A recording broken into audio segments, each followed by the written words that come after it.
Morning, welcome to day 15. This is the first juice of the day. It's a mean green juice. I'm just going to guzzle this down now. We're going to the gym at 9. I'm a bit late today because Pastora's going, the mummy of the two pups. So I'm going to help Esther get her into the car. We took a trial run yesterday, so she's really good in the car. Didn't act up or anything like that, but just say goodbye to her and stuff, you know. And then I'm going to go down to the gym. Glad it's not my legs again today. That workout has I can feel it in my legs today, so it really did a good job. Today's chest workout, and see how that goes. I'll be in more pain tomorrow. No pain, no gain, as they say. But anyway, I'm gonna have this, and I'll speak to you in a little. Right, just finished at the gym. That was a tough one. Yeah, I'm definitely feeling a bit of fatigue now. I had sort of a half a juice beforehand, and I keep doing this, but maybe the more fruit in the mornings, you know, give me more energy and stuff for the gym. So, you know, this is just an experiment, like I'm saying, you know. So this is, you know, this is the second half of the mean green that I had. You can see it's only, I haven't started on it yet. It's only half a thing there. So,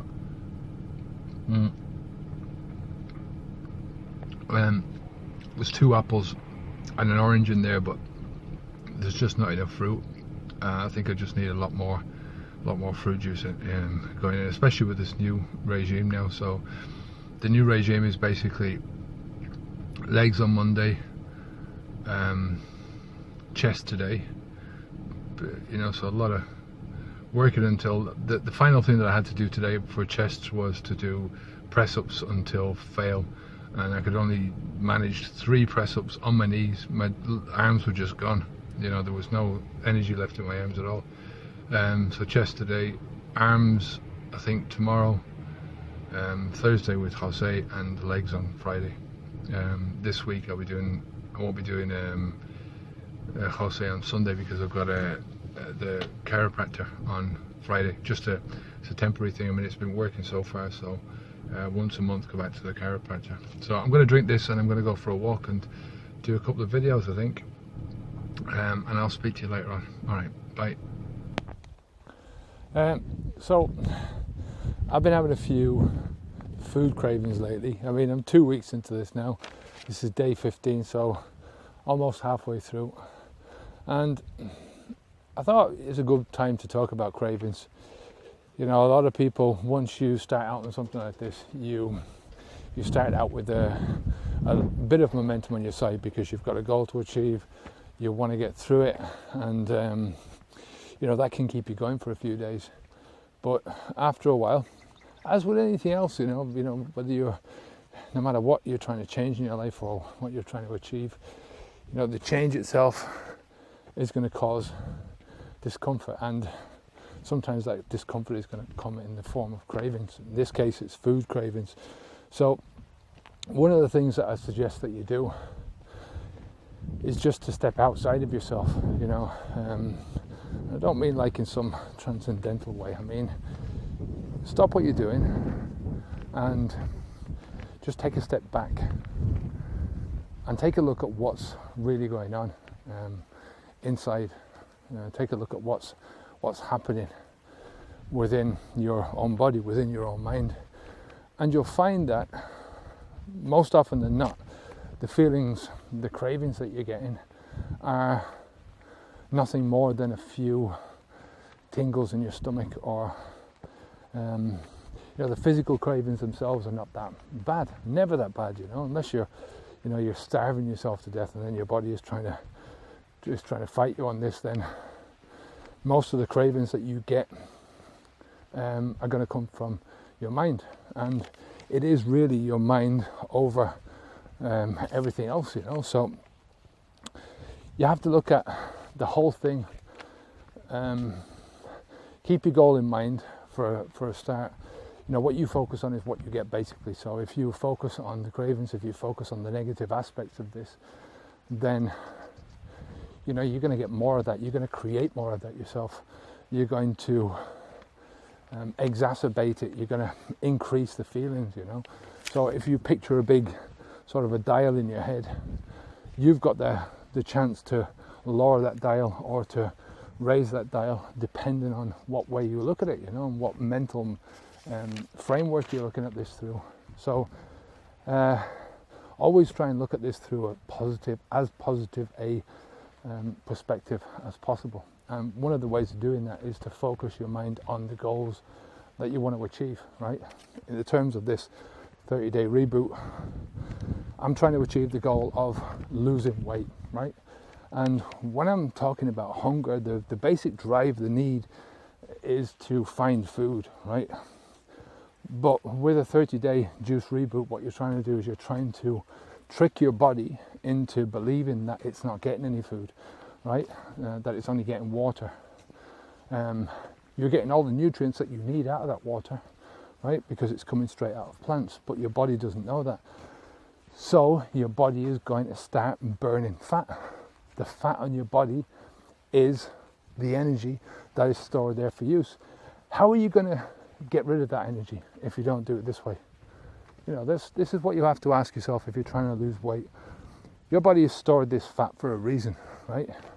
It's stored there in case of times, hard times that are going to come up. And those hard times, evolutionarily, are going to come up again and again and again, right? But not today. We live in a world of plenty. We live in a world where very few people, especially in the Western world, starve to death, right? So you've got to trick your body into thinking that there's a famine, that there's a food shortage, and you need to get out there and use the fat stores that you've got to go out and seek that food that's out there, to replenish your system, right? My goal is also extending beyond that, because I've talked about this so many times that I want to be the best version of myself, and the best version of myself lives in a fit body, and I'm not talking about it from an aesthetic point of view. I'm talking about it from a health point of view. Everything I've done for the past 4 years, everything I've done since I quit drinking, has been about trying to force my body into the healthiest position that I can be for my age, right? And that involves a lot of stuff here. It's involved a lot of learning, a lot of experimentation, a whole lot of experimentation, a lot of failures along the way. But the thing about the failures is you keep going, you try, and then when you fail at one thing, you go back to another thing, For me, going through this now, the biggest thing is feeling that I'm weak, but understanding in my mind that I have the energy that I need, right? I've got the energy, I'm carrying it around. I have been carrying this energy around for the last fucking 20 years, So I've got to find a way of my body burning that energy, and then once this is finished, to stop it from doing it again. So, if you're trying to manipulate your mind, which you have to do, you have to be the leader of your own mind, you have to take the reins and manipulate it towards the goal that you want. Think about the elephant and the rider. This is the emotional part of your brain, and the rider is the elephant is the emotional part of your brain. The rider is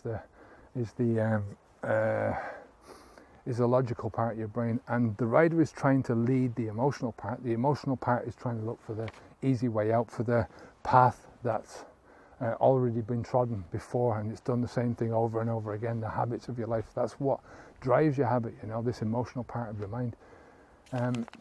You've got to really start to break the cycle. The only way of doing this, to break the cycle of for me, in my instance, is putting on the weight, losing the weight, putting on the weight, losing the weight. Same thing when I was drinking. It was moderate, not moderate, moderate, not moderate, and it was this never-ending fucking cycle all throughout my life.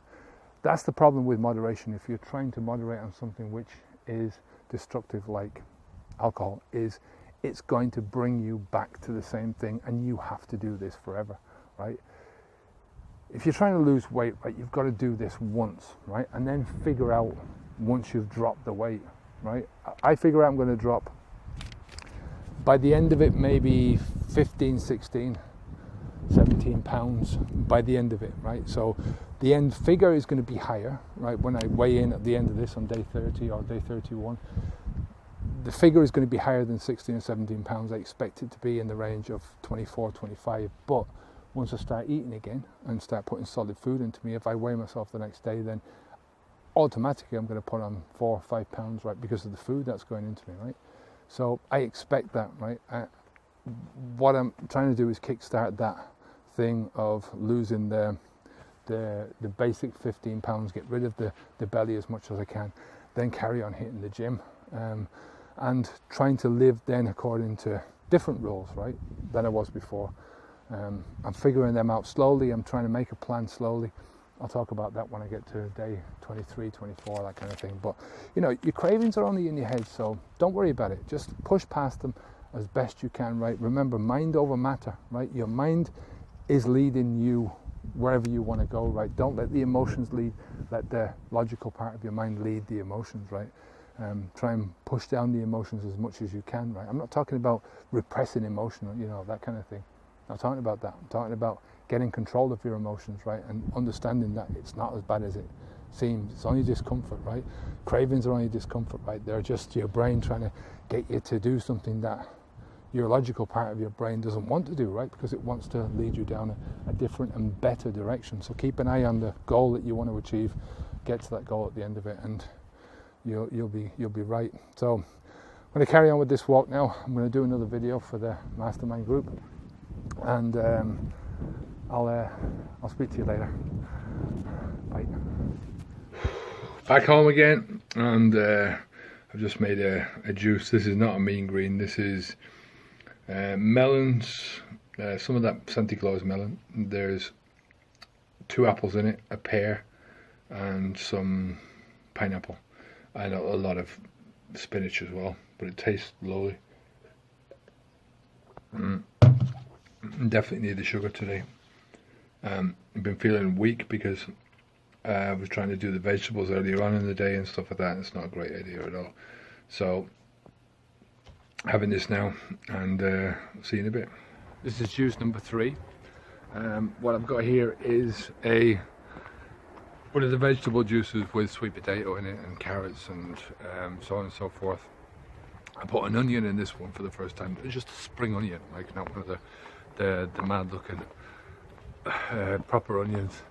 And yeah, it's lovely. It's very nice.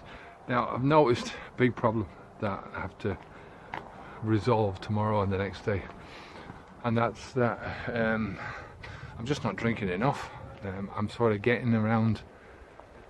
This is, like I say, the 3rd juice today, and it's 5 o'clock in the evening. I'm off to bed in 3 hours time, so I'm not going to drink. Maybe I'll drink 1 more juice today. It's only 4 juices in a day, and I should be drinking 6. I feel the effects of it, you know, and it's just that I'm getting caught up in other things. I went out to the gym, and then I went out walking and stuff like that, and I only took the 1 juice with me this morning, so that probably set me back. Didn't have the next juice until 12 or half 12 when I got back, and now this one, like I say, is at 5 o'clock, so there's big gaps. I should have had one at half 2, another one at 5 o'clock instead of so I missed out one now, and I missed out another one this morning as well. So I'm going to have to rectify that, because I do notice it in my system, you know. I mean, I feel great otherwise. I feel you know, full of energy when I'm drinking the juice. It's just that I'm tending to leave it to the extent where I'm feeling really hungry, and then I'm starting to feel a bit weak before I go to make my juice, the next juice, you know. So yeah, tomorrow I'm going to rectify that. I'm going to set up just an alarm thing, something like that, you know, just to make sure that I have all the juices that I need. I'm going out in the morning to the gym, probably at 7 o'clock, so I'll have one before I go. I'll have another one when I get back at 9, half 9, another one at 12, another one at half 2, 3 o'clock, another one at 5, 6, and then probably another one before I go to bed. And just by doing that, I know I'm going to get all the juices in. So yeah, that's it for today. I'll see you at the next juice in whatever it is, probably an hour and a half or so. I don't want to eat too late, but definitely do one then. Alright, see you in a bit. How you doing? I'm not sure if you can see this. This is the last drink of the day. It's probably about 50% vegetables and fruit. It's got carrots and a bit of kale. It's got some bok choy in it. It's got a couple of apples, a pear, and a bit of sandia melon. So that's it for today. I'm gonna quaff this down and then head into bed. Nice and late now. I'll see you in the morning for the first juice then. Going to the gym early, so speak to you then. Bye.